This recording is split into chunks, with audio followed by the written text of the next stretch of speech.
Hello everyone. आज हम इस वीडियो में एकांकी संचय के चैप्टर 2 बहू के विदा के सभी प्रश्नों के उत्तर देंगे। प्रश्न नंबर फर्स्ट, प्रश्न पार्ट 1 का उत्तर। उपर्युक्त कथन जीवन लाल ने प्रमोद से कहा है जब वह अपनी बहन की विदा कराने आया था, क्योंकि जीवन लाल के अनुसार उसकी बहू पूरा दहेज नहीं लाई थी। खा उत्तर। श्रोता ने अपने सामर्थ्य के संबंध में कहा कि उससे जितना हो सका उसने सब दे दिया। ग उत्तर। झोपड़ी तथा महल से वक्ता का संकेत गरीबी और अमीरी से है। घ उत्तर। वक्ता इस बात से क्रोधित है कि प्रमोद ने खातिरदारी सही से नहीं की। सेकेंड पार्ट का उत्तर। जीवनलाल वक्ता है, उसके अनुसार उसके शान को जो ठेस पहुंची थी वह बारातियों को सही से आदर सत्कार न होना था। खा उत्तर। घाव शब्द का अर्थ है कि उसके अनुसार उसे पूरा दहेज नहीं मिला तथा उसके बारात वालों की खातिरदारी सही से नहीं हुई थी। गा उत्तर। वक्ता ने घाव के लिए मरहम भेजने की बात कहकर और दहेज की मांग की है। घा उत्तर। हाँ, मैं वक्ता के उपर्युक्त कथन को सही मानता हूँ, क्योंकि लड़के वाले कितना भी दहेज ले लें पर उनकी लालसा कभी खत्म नहीं होती। थर्ड पार्ट का उत्तर। उपर्युक्त कथन में जीवनलाल प्रमोद से अपने जीवन के अनुभव के संदर्भ में कह रहे हैं। खा उत्तर। बाल धूप में सफ़ेद नहीं हुए हैं से उसका आशय है कि उसे दुनिया का बहुत अनुभव है। गा उत्तर। वक्ता ने उपर्युक्त कथन श्रोता को बाकी का दहेज गौने में पूरा दिए जाने पर के उत्तर में कहा है। खा उत्तर। वक्ता की 5,000 रुपये देने की मांग थी। वक्ता के अनुसार उसके नाम पर जो धब्बा लगा है वह उसके बारातियों की शादी में ठीक से खातिरदारी ना होने का है। फोर्थ पार्ट का उत्तर। वह शब्द का प्रयोग रमेश के लिए किया गया है। खा उत्तर। वक्ता ने उपर्युक्त बात तब कही जब प्रमोद ने कहा कि अगर रमेश बाबू होते तो वे ऐसा नहीं होने देते। गा उत्तर। वक्ता ने अपने बेटे की विशेषताएं बताई कि वह बड़ों के मुंह लगने की बदतमीजी करने वाला कोई आवारा छोकरा नहीं है। खा उत्तर। वक्ता का बेटा गौरी के ससुराल उसकी विदाई करने गया था, नहीं उसका जाना असफल रहा। फिफ्थ पार्ट का उत्तर। प्रस्तुत वाक्य जीवनलाल ने प्रमोद से कहा है। खा उत्तर। तुम्हारी बहन के सपने कभी पूरे नहीं होंगे से आशय है कि उसकी बहन को पहले सावन अपने माता पिता के साथ मनाने का मौका नहीं मिलेगा। गा उत्तर। वक्ता ने सपने पूरे न होने के लिए प्रमोद और उसकी मां की जिम्मेदार बताया है। खा उत्तर। वक्ता ने अपनी बेटी गौरी के विवाह के संबंध में वक्ता से कहा कि उसने शादी बहुत धूमधाम से की थी। सिक्स्थ पार्ट का उत्तर। उपर्युक्त कथन जीवनलाल ने प्रमोद से कहा जब उसने कहा कि क्या मेरी बहन आपकी कोई नहीं लगती। खा उत्तर। बेटी से उसका गौरी और बहू से उसका कमला की ओर संकेत है। गा उत्तर। बेटी वाला होकर भी वक्ता को इस बात पर अहंकार है कि उसने इतना दहेज दिया कि लोगों ने दांतों तले उंगलियां दबा लीं। घा उत्तर। इस कथन से पता चलता है कि वह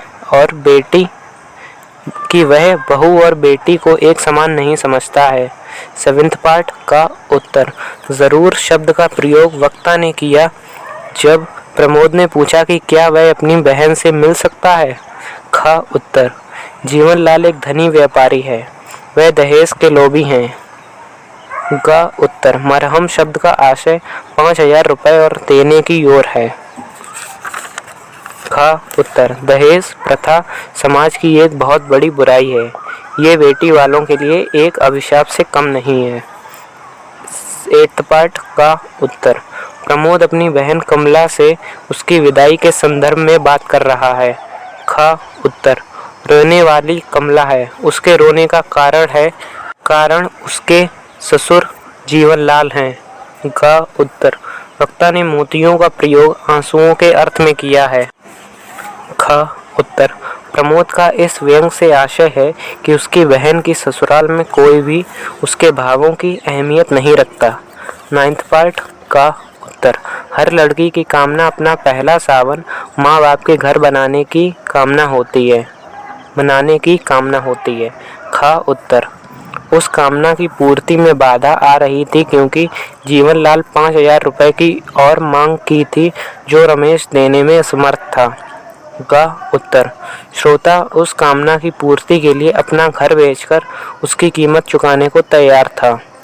ख उत्तर, वक्ता ने ऐसा करने से रोका क्योंकि ऐसा करने से उनके रहने की जगह भी छिन जाएगी। 10th पार्ट का उत्तर, वक्ता कमला और श्रोता प्रमोद है। धीरे धीरे जीवनलाल के स्वभाव में परिवर्तन की बात कही जा रही है। ख उत्तर, मांझी राजेश्वरी वह जीवनलाल की पत्नी है। उसका स्वभाव जीवनलाल से सर्वथा भिन्न है। राजेश्वरी धैर्यवान, ममतामयी, शालीन तथा सरल हृदय की थी। का उत्तर, बाबूजी अपनी बात पर डटे रहे और पैसे की मांग करते रहे। वे एक जिद्दी अहंकारी व्यक्ति थे। ख उत्तर, बाबूजी को ये खल रहा था कि प्रमोद बिना पैसे लाए अपनी बहन की विदा कराने आया था। उनकी शिकायत दूर करने के लिए वह घर बेचने को तैयार था। 11th पार्ट का उत्तर, राजेश्वरी रुपए देने की बात कर रही है। जीवनलाल के मुंह पर कागज के टुकड़े फेंके जाने हैं।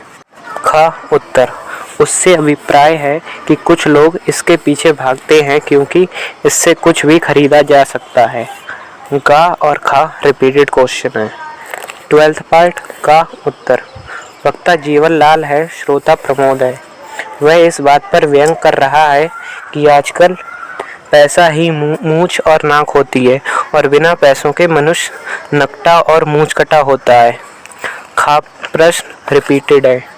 गा उत्तर, हाँ मैं वक्ता की बात से सहमत हूँ।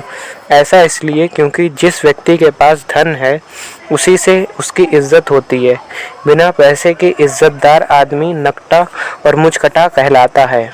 था उत्तर, संदेश ये है कि दहेज प्रथा को जड़ से खत्म करना चाहिए और अपनी बहू बेटी को समान इज्जत और सम्मान देना चाहिए। 13 पार्ट का उत्तर, उपर्युक्त वक्त गौरी के ससुराल वालों के लिए कहा गया है। गौरी के ससुराल वाले भी जीवनलाल की तरह और दहेज की मांग कर रहे हैं।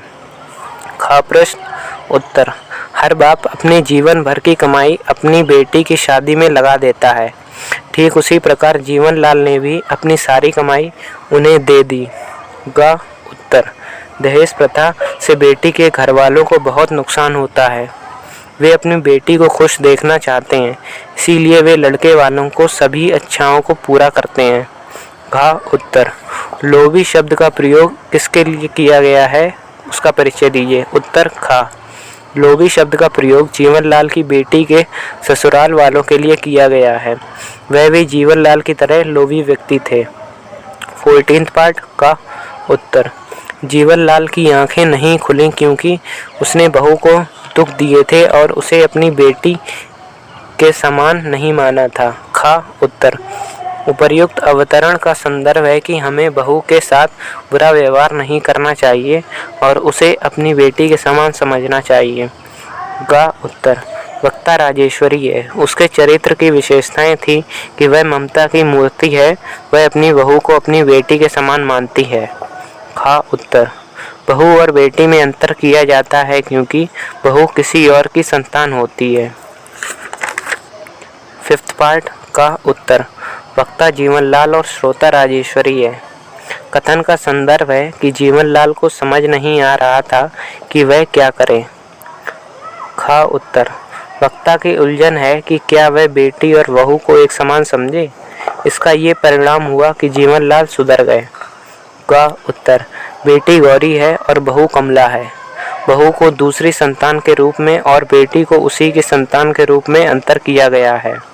खा उत्तर, दहेज प्रथा को रोकने के लिए हमें कानूनी कार्रवाई करनी चाहिए।